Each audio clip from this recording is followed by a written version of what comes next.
전남의 코로나19 신규 확진자가 11,400명을 넘어섰습니다. PCR 검사와 신속 항원 검사 결과가 동등하게 인정되면서 확진자 수도 정점에 향하고 있습니다. 차기 정부의 국정과제 가운데 하나로 국가균형발전이 제시됐습니다. 지역 소멸 위기가 높아지는 상황에서 현안과 과제를 살펴봤습니다. 전남 지역의 코로나19 확진자가 증가하면서 돌봄 공백이 발생하고 있습니다. 전라남도는 불편을 최소화하기 위해 긴급 돌봄 서비스를 확대합니다. 겨울 가뭄이 계속되면서 전남 서남부 지역 섬 주민들이 식순환을 겪고 있습니다. 완도 북일고와 노화도는 저수율이 낮아 5월 14일까지 제한급수가 진행되며 신안 매화도의 경우 저수율이 7% 수준으로 나타났습니다.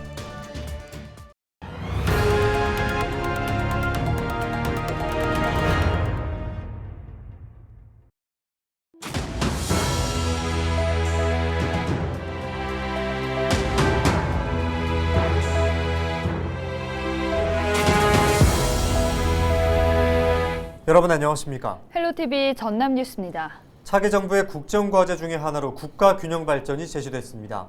대통령직 인수위원회 균형발전 TF팀이 포함돼 관련 사업도 속도를 낼 것으로 전망됐는데요. 지역 소멸 위기가 높아지고 있는 상황에서 국가균형발전의 현안과 과제는 뭔지 짚어봤습니다. 보도에 서경 기자입니다. 대한민국 전체 면적의 12%에 불과한 수도권. 하지만 우리나라 절반이 넘는 인구가 이곳에 살고 있습니다. 문제는 수도권이 팽창하는 만큼 지역은 급속히 수축된다는 점입니다. 여기에 우리나라 전체 인구 감소세는 더 빨라지는 상황. 통계청이 내놓은 지난해 우리나라 합계 출산율은 0.81명으로 역대 최저 수치를 갈아치웠습니다. 아이를 낳을 수 있는 여성이 평생 채 한 명도 낳지 않는다는 겁니다. 줄어드는 데다 특정 지역으로 쏠리는 인구. 국가 균형 발전을 위한 대안 마련이 시급한 이유입니다. 분권과 균형 발전의 적절한 조화가 필요합니다. 그 부분은 역대 정부에서 좀 해결하지 못하고 논란이 되었던 부분인데 이런 부분에서는 적절한 하나의 조화를 좀 이루어야겠다 이런 생각입니다. 윤석열 대통령 당선인은 선거 과정에서 전국을 돌며 국가 균형 발전의 필요성을 역설해 왔습니다.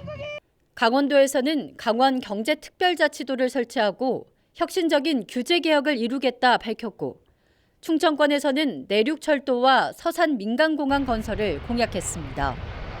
세종시에는 대통령 세종 제2집무실과 국회 세종의사당을 건립해 진정한 행정수도를 완성하겠다고 설명했습니다.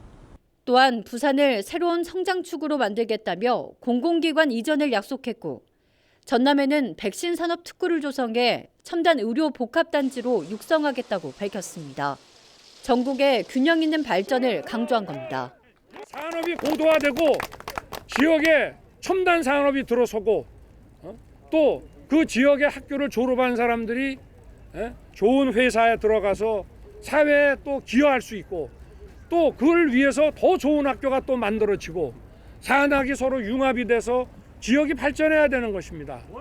시민사회단체는 균형 발전이 미래 세대를 위한 시대적 소명이라며 관련법과 제도를 정비하고 별도의 예산을 갖는 독립기구를 설치해야 한다고 강조합니다. 또한 국가균형발전 관련 예산에 종합적 관리 및 운영 권한을 부여해야 합니다.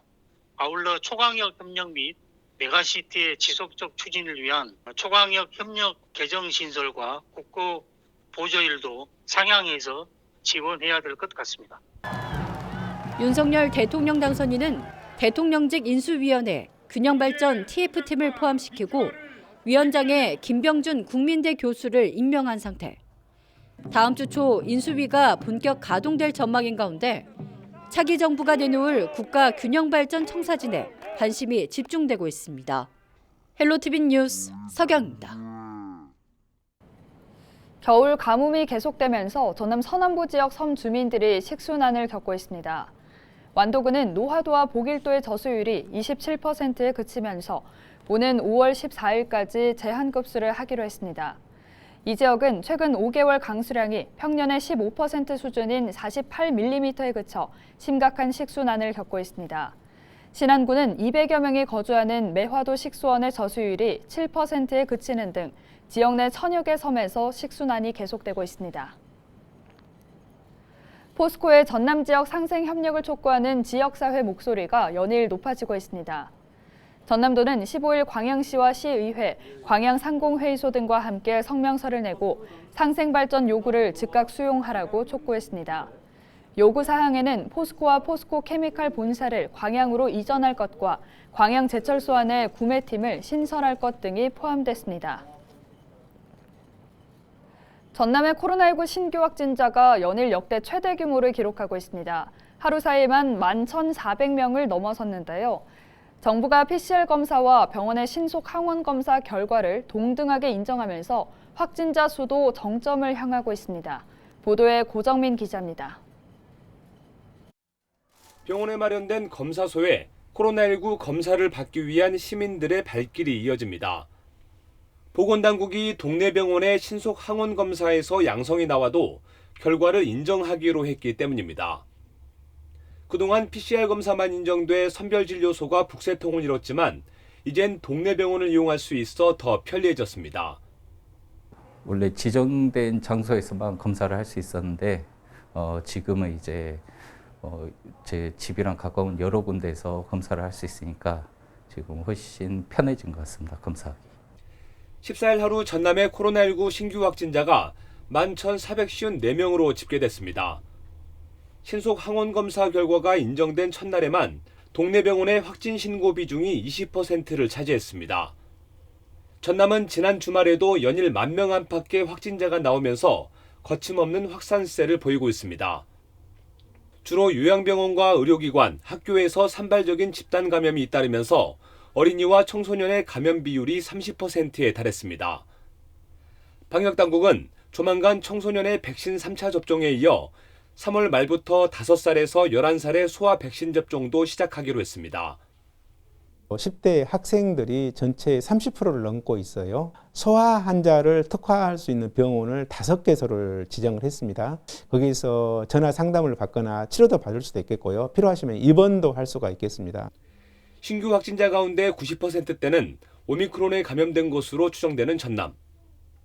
변이 바이러스가 우세종으로 자리 잡은 상황에서 신속 항원 검사까지 인정돼 당분간 확산세는 지속될 전망입니다.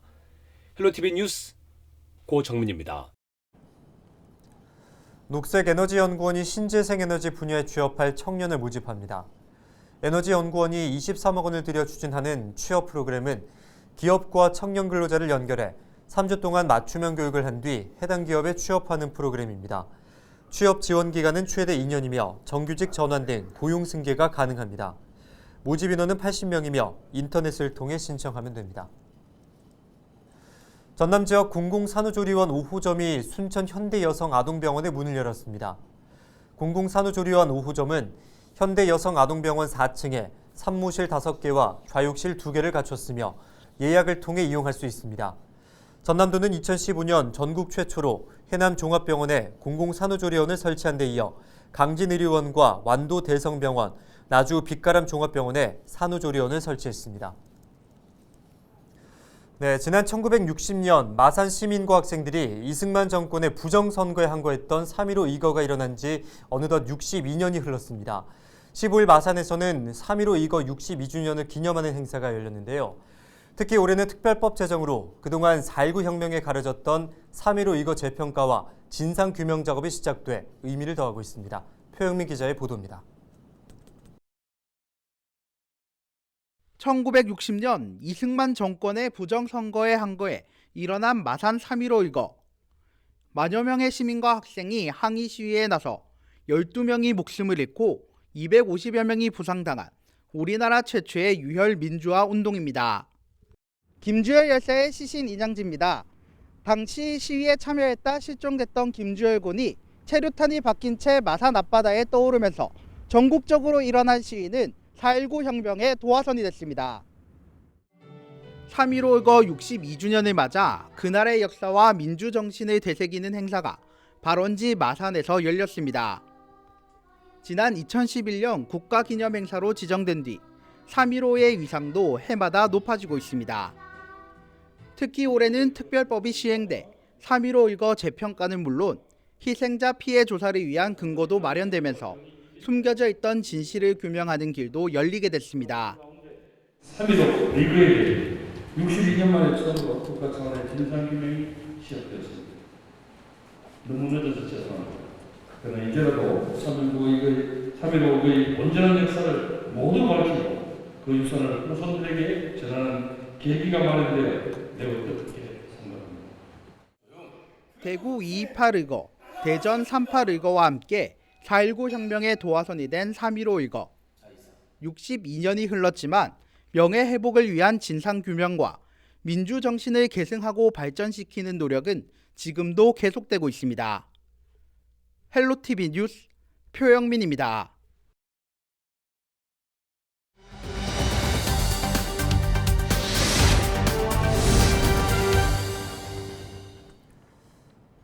지속적인 코로나19 확산으로 확진자가 증가하면서 돌봄 공백이 발생하고 있는데요. 이런 상황에서 돌봄이 필요한 가정에서는 많은 어려움을 겪고 있습니다.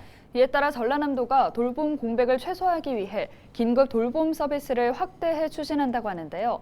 자세한 내용 전라남도 사회복지과 김호 사회서비스 지원팀장과 함께 이야기 나눠보겠습니다.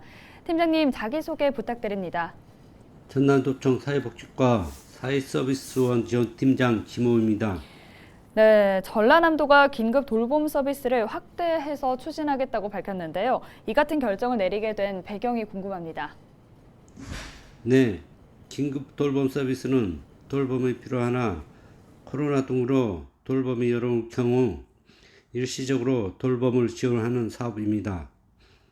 최근 코로나 확산으로 보호자나 시설 종사자 확진 등 기존에 받고 있던 돌봄 서비스가 중단되는 사례가 다수 발생되고 있는 실정으로 도에서는 돌봄 공백에 적극 대응하기 위해 사업비 2억 6천만 원을 추가한 3억 3천만 원을 투입하여 노인, 아동, 장애인 등 돌봄이 필요한 분들에게 서비스를 제공하게 되었습니다.